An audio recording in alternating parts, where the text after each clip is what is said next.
Roll Tide, everybody, and welcome to Cover Crimson. We're going to talk about Alabama, a little bit more about the running back situation with Jam Miller out. For how long, we don't know.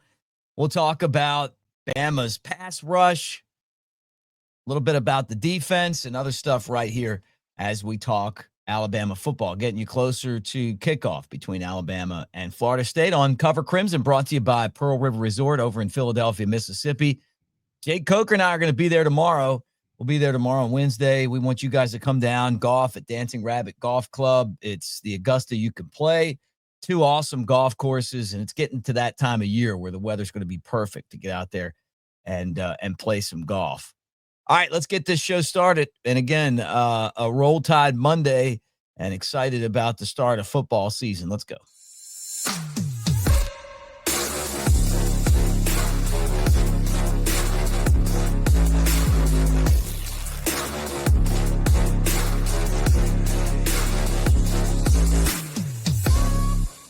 What do you say, everybody? There he is, Clint Lamb, Mick Gillispie, Roll Tide. Clint, the news over the weekend broke that in the scrimmage, a lot of reports saying that it's a dislocated collarbone for Jam Miller. That has not been confirmed by Alabama, but that's kind of what all the talk has been. But he's going to be out. So do you know anything else since we talked about this yesterday? And then, what do you think about Bama's running back room, and how are you starting to kind of put the pieces together without the guy that we figured would be the guy who got the bulk of the carries? Well, nothing new really to report. I do think that he is in a position where he could potentially be back for SEC play, and we'll just have to wait and see how that ends up playing out. But just the more I've thought about it, obviously there's concern from fans, and there should be. Jam Miller was projected to be your starter. He was projected to be one of the better running backs in the SEC. So anytime you lose that type of player, that's going to make you a little nervous, especially considering, like, you don't look at Alabama's running back room and it's like you got Mark Ingram and Trent Richardson and Eddie Lacy, where it's like future first and second round picks. Now, we don't know where Daniel Hill will be drafted, or Richard Young, or Dre Washington. But, I don't think anybody's looking at that group right now and saying, no, this is a bunch of future first and second round draft picks. So, when you lose a guy like Jam Miller, who's projected to be your starter and projected to handle a pretty large portion of the workload, like I was projecting, him to be anywhere in the neighborhood of 14 to 15 carries a game.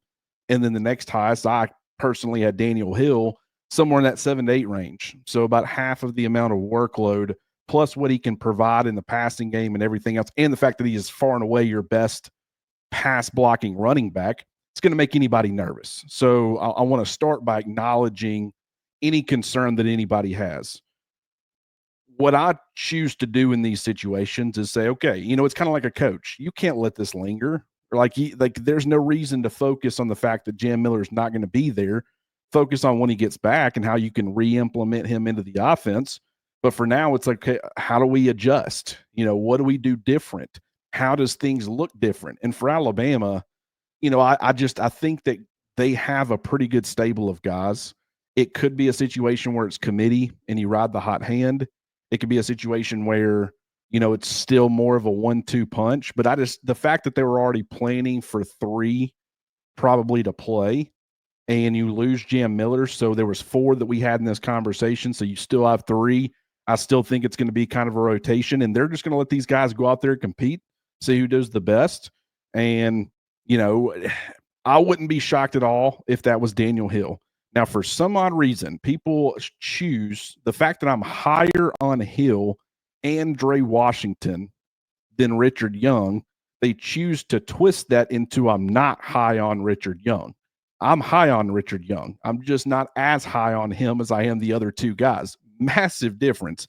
And Richard Young could end up being an Alabama starting running back against Florida State and end up going for 100+ yards. Like, that wouldn't shock me at all. With this running back room right now, nothing would shock me. The only thing that would have shocked me is had Jam Miller been healthy and then somebody else start the game. That would have been about the only thing with this room that would have completely floored me, didn't see it coming. Or if somehow A.K. Deer came out of nowhere and he was in the, he was playing meaningful snaps. But, when you talk about Alabama's running back room, if you choose to believe Kalen DeBoer, which I do, I don't think it's coach speak. Some of the biggest issues that you might have going from the experienced Jam Miller to anybody else would be pass protection and just knowing the responsibilities and being able to go out there and execute it.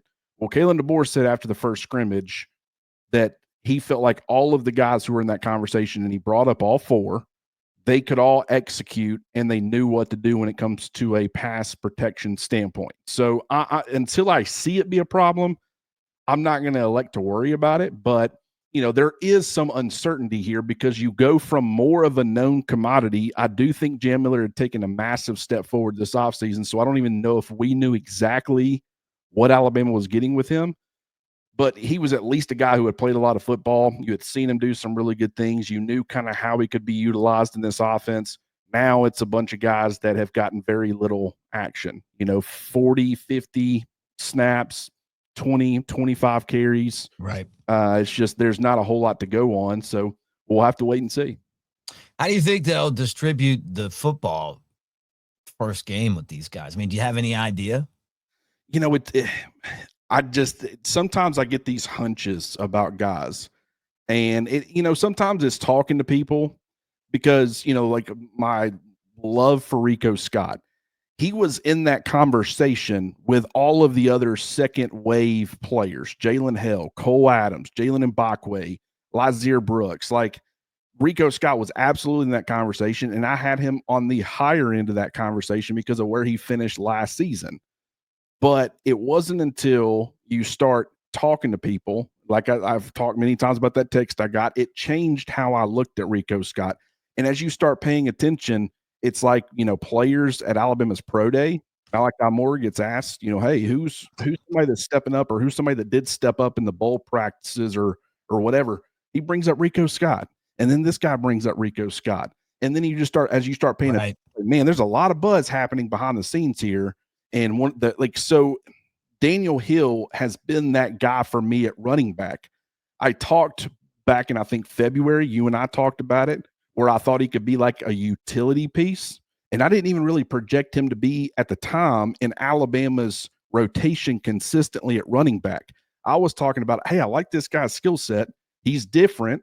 He played some wide receiver in high school. He was a Wildcat quarterback. He played some tight end, obviously played some running back. Maybe they could make him a Swiss Army knife and make him a mismatch problem that defenses really don't see coming. Well, the more they got into spring, and it's like, I'm not hearing about any of that stuff. And who knows, maybe that will be something that we see. But what I did hear was this guy can play the running back position. And that's where I think the comparisons to Derrick Henry favor the most, because I think from a skill set standpoint, they're built differently, but also similar as far as height, weight. They're powerful guys, but how they win is just a little bit different. But what I will say is it's kind of like with Derrick Henry, where there was all this, like, they end up playing him kind of as an H-back. He's such a big guy. Does he end up playing on the defensive side like he's an athlete? Well, then come to find out, you start hearing, hey, this guy can just play the running back position. He's a unicorn. Like, he's different. He's not your typical running back, but the guy just gets the job done, and he's damn good at it. That's kind of, I'm not saying that Daniel Hill is going to be Derrick Henry, but what I'm saying is that I underestimated his ability to simply be a running back. And I'm not going to do that anymore, because I've heard good things about him. And based off of what I've been paying attention to and seeing, and the fact that when these coaches give these press conferences and they're asked about the running back position, and the second guy they bring up behind Jam Miller is typically Daniel Hill, even though Richard Young's the one going number 2 in the drills that are at least open to the media. Daniel Hill always seems to be a name that pops up, and guys rave about him and they're excited about him. So, I wouldn't be shocked at all if Daniel Hill ended up being Alabama starting running back against Florida State. And if it was my choice based off of somewhat limited information, I would go Daniel Hill. I can also acknowledge that Richard Young was RB3 last year, former top 100 recruit, has a lot of talent in his own right. And he's the one that's been working as the second running back going through these drills. So if he ends up being the starter, I'm not going to be shocked or disappointed. I think you're going to see all three of them. But, it's a matter of, does it even really matter who ends up starting? Maybe, maybe not. But, either way, you're going to see all three involved. Yeah, you remember his dad was a defensive lineman at Mississippi State. right? Demetrius Hill. You're talking about a guy that was great in track and field with hurdles, broke 2 legs, came back from them. He can squat like 750 pounds. So there is some Derrick Henry in this. And life sometimes opens the door for you when you didn't expect it, right? And that's why we talk about it all the time, being ready when the opportunity presents itself. On the other side of it, I can still, and I'm going to talk about this until I'm done broadcasting, but Ajay Hall talking about how he's not playing and he had the 8A game. And then when everybody got hurt in the national championship game, guys trying to catch passes like this. And Saban said afterwards, like, you practice every day to be ready for those opportunities, right? So you can look at guys like Calvin Ridley, who got an opportunity and turned it into an NFL career and a national champion. And hopefully that's the same thing we're looking at right now with Hill, where he's going to get this opportunity. Bama really needs him, and he steps in and takes care of business. But without Jam Miller, the security blanket that Ty Simpson had is gone. So these other guys are going to have to now be the bulk of the carry guys, and we'll see what happens with Jam. Now, I do want to tell you guys this, that we're presented by Residence Inn by Marriott, Ocean City, right down there on the shore, hun. Balmer, that's my buddy Keith, sent me some stuff. That's how they talk there, but they also cook great seafood in Maryland, not just the awesome sunsets. But do you like crab cakes, steamed crabs? Do you like fish? All of that stuff, the boardwalk, secrets, the restaurant, my favorite place, the Green Turtle, all of that right there in Ocean City. But that place is amazing. The Next Round Gang, they went and did their show there, and they are a great partner for us. All right, I'm going to throw myself in the fan category because, that's kind of where I slot in on this, but definitely not a football expert like you, but still worried about the pass rush. Now, I'm not going to say I was worried about the pass rush, but I will say I was worried about the defensive line's ability to slow the run down, and I guess you can even put the secondary in that. So that's a different topic, but if they're getting after the quarterback with the pass rush, a lot of that other stuff kind of comes together, right? Should we be worried about the pass rush? Okay. So once again, understandable concern based off of last year's results. But I want people to think about this. We don't know how improved the pass rush is going to be. It is possible that the struggles continue. But what you're hearing out of practices or these scrimmages, which is the offensive line is holding up pretty well. And there wasn't really much of a consistent pass rush on Saturday in that second scrimmage. They'll take that and they'll say, uh-oh, this is a big problem. But I want everybody to think about the combination of factors that we're discussing. Number one, Alabama's offensive line is widely considered one of, if not the best offensive lines in college football are expected to be for 2025. That's number one. Number two, Kalen DeBoer has pointed out, and I have said many times, that the scheme and the way that Alabama approaches its offensive philosophy and how they do things on the field, it can protect the offensive line in kind of a couple of different ways. So it prevents opposing defenses from being able to tee off on you. Number three, if Alabama has made improvements on its early down success to create more favorable situations, and they're able to execute that in these scrimmage-like settings, or at least consistently enough, how many obvious passing situations is Alabama's defense getting in these scrimmages? That's another thing. Another element of this is, how much can you really affect the quarterback when the entire setup of the practice or the scrimmage is to protect the quarterback? Like, I mean, how much is a guy really teeing off and trying to get into a guy's, area to affect him when, hey, if I get too close and an offensive lineman pushes me and I hit our quarterback and he gets injured, we're screwed, and I'm certainly screwed. We're in big trouble. Like, there's just this element of in practice where you're some of it's by design. Some of it's just naturally, the defense is a little bit timid to get around the quarterbacks. My point is this collection of things could create a scenario where Alabama's pass rush is actually improved but it is not being adequately reflected in these scrimmage-like settings. It's almost like if you've got just a phenomenal running quarterback, when you're in these scrimmages and stuff and the quarterback's not allowed to get hit and he's not allowed to break tackles because no one's attempting to tackle him or whatever, you don't get to see just how effective he is as a runner. Could be something similar. So what I will say is that the coaching staff feels good about how guys are progressing. Quay Russaw, very active, doing some really good things in the scrimmage, certainly is going to be a guy who impacts quarterbacks on Saturdays. I fully believe that. LT Overton is going to be LT Overton. I really would like to see James Smith get back on the field because I do think he's a very important element of this. Needs to be able to provide some complementary interior pass rush. Edric Hill can certainly do that to an extent, but I think him running with the first team, don't really like that. Would more so like him to be a rotational piece. But then there's plenty of others. We're hearing good things about Yanze Pierre. We're hearing great things about Jordan Renaud. Keon Keeley is a guy who's done some good things in that first scrimmage. He was kind of disruptive. So like it's this combination of things where I look at the individual pieces and how the coaching staff is talking about them and how, based off the people I'm talking to, like how they're performing. And they're saying that these guys are taking steps in the right direction. I don't know to what extent, but what I will say is that I understand that I put a positive spin on a lot of things. I'm an optimist, but I can look at this and say there are justifiable reasons why the pass rush hadn't been as effective based off of what we've been hearing as some fans would like. So what I'm asking is, let's wait. Let's see what happens against Florida State.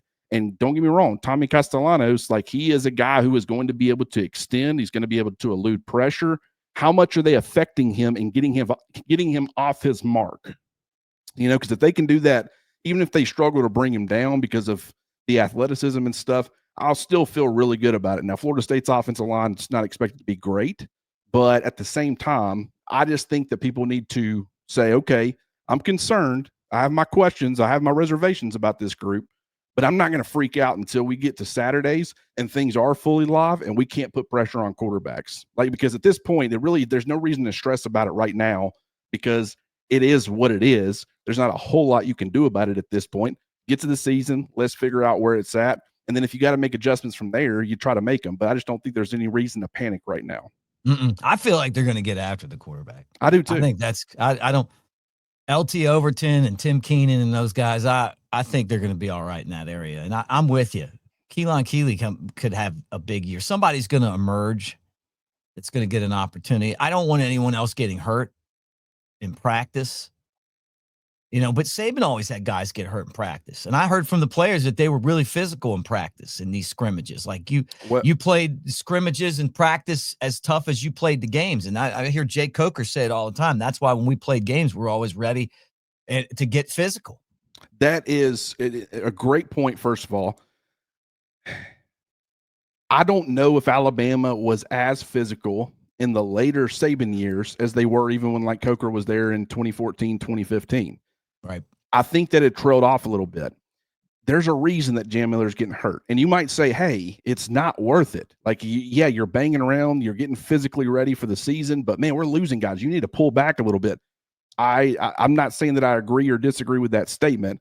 What I will say is that you could end up losing some Jam Miller-like players through this process. That's the downside. The upside is that you're ready to take it to somebody by the time things go live. And that's what I'm hoping for all the soft, Kalen DeBoer takes. He has been anything but this offseason. It has been a tough offseason for these players. I promise you. They have put them through the ringer. That's David Ballou and the strength and conditioning staff. That is Ryan Grubb working with the offense. That's Kalen DeBoer overseeing everything. That's Kane Womack with the defense. They have been tough on these players, and I think that's going to translate. Now, you don't want to push them too much where they're physically worn down before the season even happens. But one thing that I have noticed from Kalen DeBoer's year 1 to year 2, when you go and you watch his guys, like it feels like there's a big jump in physicality from year 1 to year 2.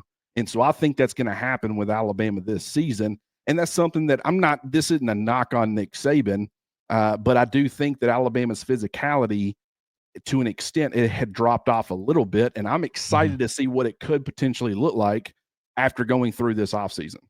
I like that. Let's see. We got a big game coming up right out of the chute in Tallahassee in front of a hostile crowd, and we'll see what that looks like. I'll tell you what else we'll see is Alabama fans looking good if they go to rowback.com. Use our code Crimson20 to get your look on your drip for football this year. Crimson20, 20% off at rowback.com. They got polos, they got hoodies, they got all kind of Alabama stuff. Actually, a lot of different stuff there, but Rowback20, promo code Crimson for each email address. You get that 20% off. When you talk about this team, right, it always, and this is how Bama football has always been, it centers around the quarterback position. So Ty Simpson as the quarterback isn't going to be Jalen Milroe. Jalen Milroe was a running back playing quarterback. So if Jam Miller would have gotten hurt, you might not have really felt the impact because there were so many games where the running backs really didn't have an impact. This year we were expecting that. But you hear in the scrimmage that, Ty Simpson, maybe like our friend Jay Coker, where he's a much better runner than anybody gives him credit for. I think that he is very deceivingly athletic. I think he's going to catch some defenses off guard. I really do, because I think the way that he's going to want to win and Alabama is going to have him win early is going to be through the air. They've got weapons. They're going to run the football with their running backs, and I think they're going to be successful enough where they stay on schedule, keep the playbook open. They're going to play the pass off of that. They're still going to throw the football quite a bit, but I think that as defenses, the more you add layers of strain to defenses, it's like, man, Alabama's got a bunch of good receivers. We got to make sure we're stopping this guy, or we got to make sure we're slowing this guy down. Well, they're going to have this guy as well. Then it starts to become, but they're running the football really well too. They're physical up front. They're moving guys off the football, and the running backs are having success. Well, okay, we probably need to pull some attention away from the passing game, or try to figure out a way where we can have better run support while still maintaining some of these elements or some of these things that we're doing to help slow down this wide variety of weapons. Well, now you've got a potential +1 with the quarterback's legs in the run game. And that is another wrinkle, another layer of, man, in Alabama at times, and Kane Womack has talked about this, they struggled themselves with the +1 in the run game.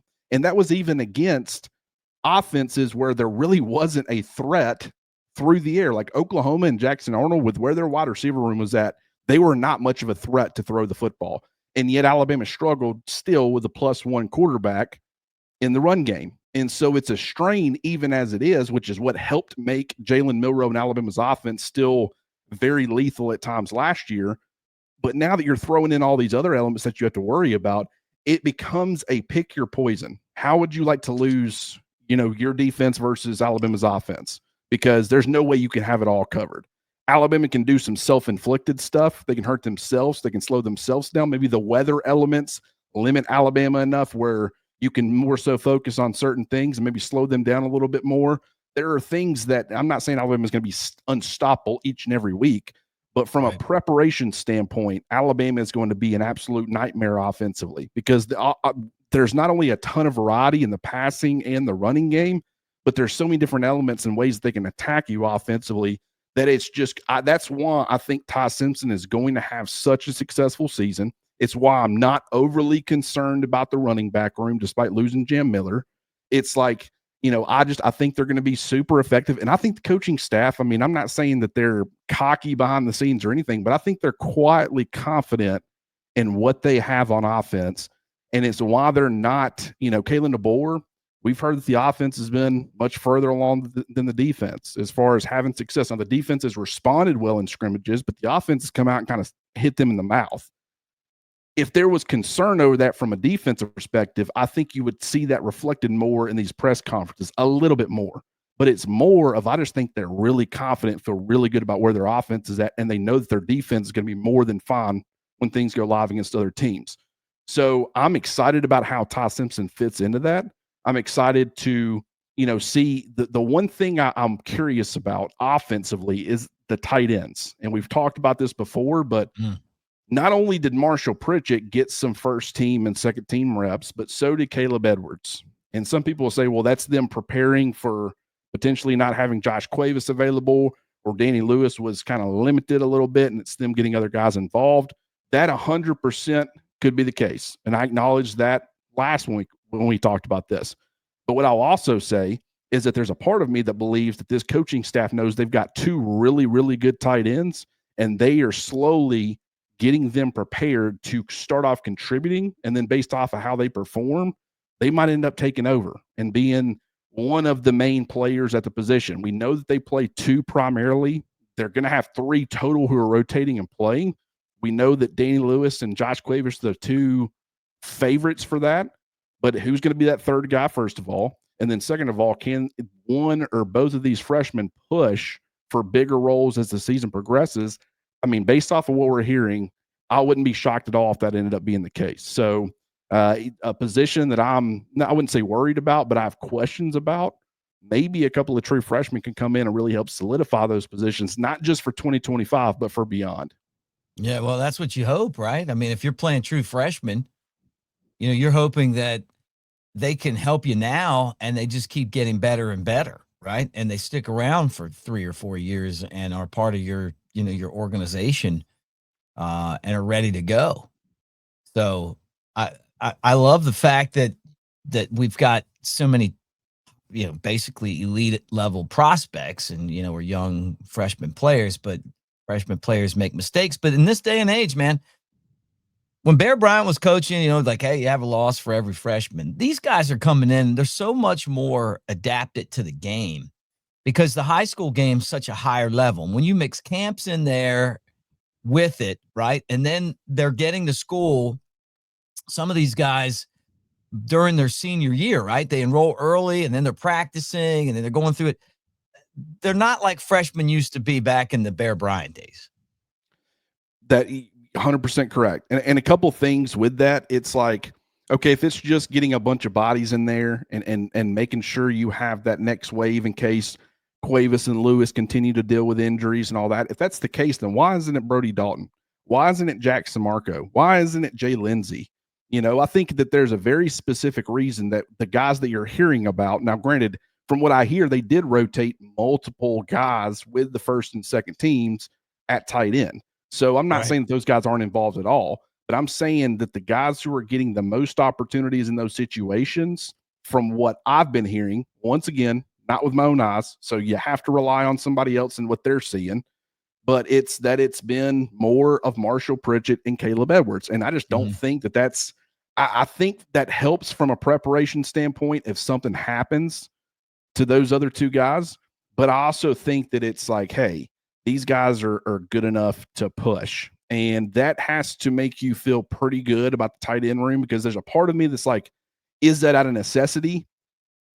And it might be, but I think the guys that they're going with tells you that they're just playing or performing or showing better than some of their veteran counterparts, even though a lot of guys are new in that room, guys who have played a lot of college football. And I'm not saying you're not going to see Brody Dalton.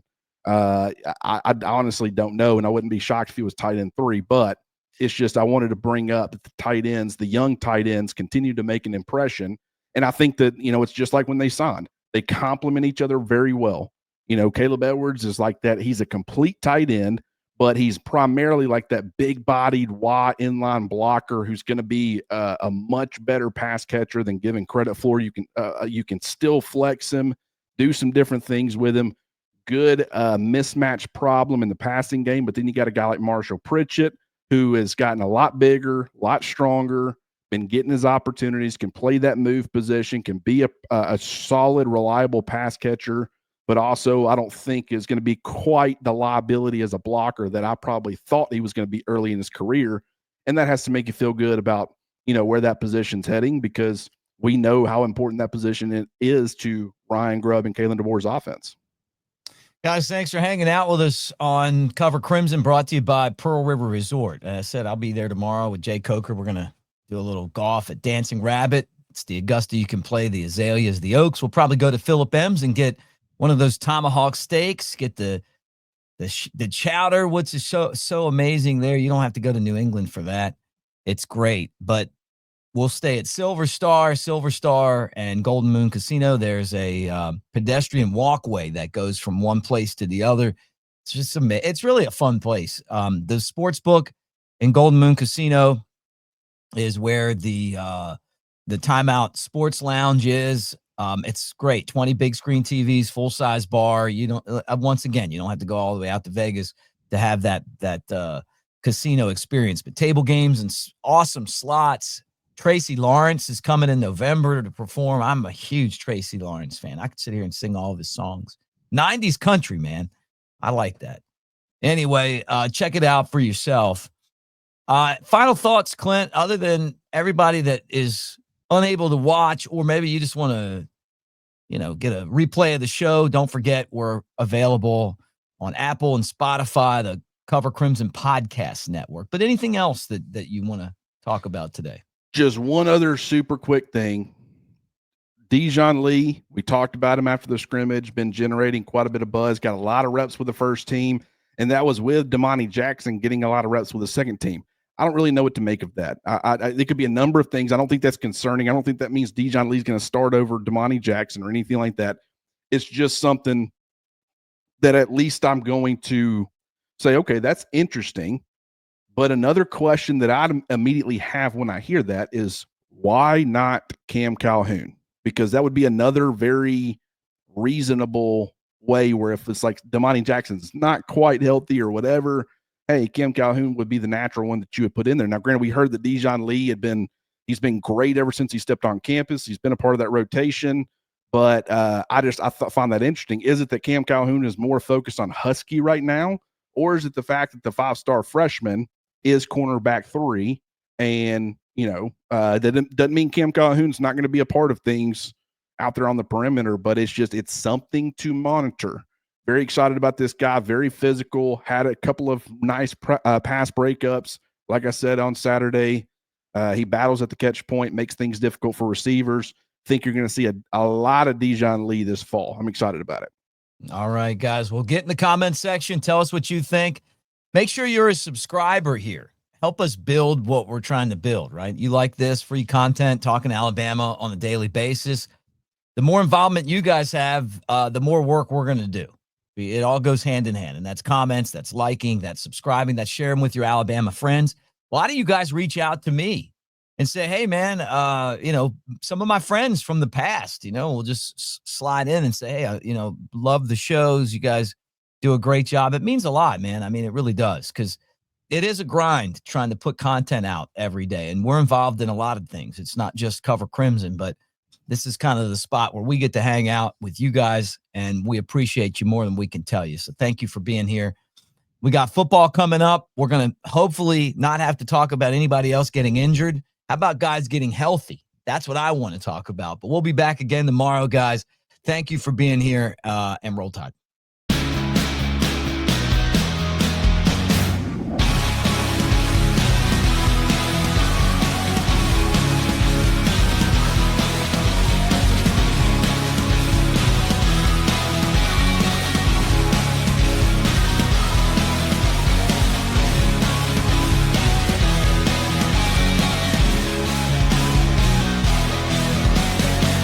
Escape to Pearl River Resort.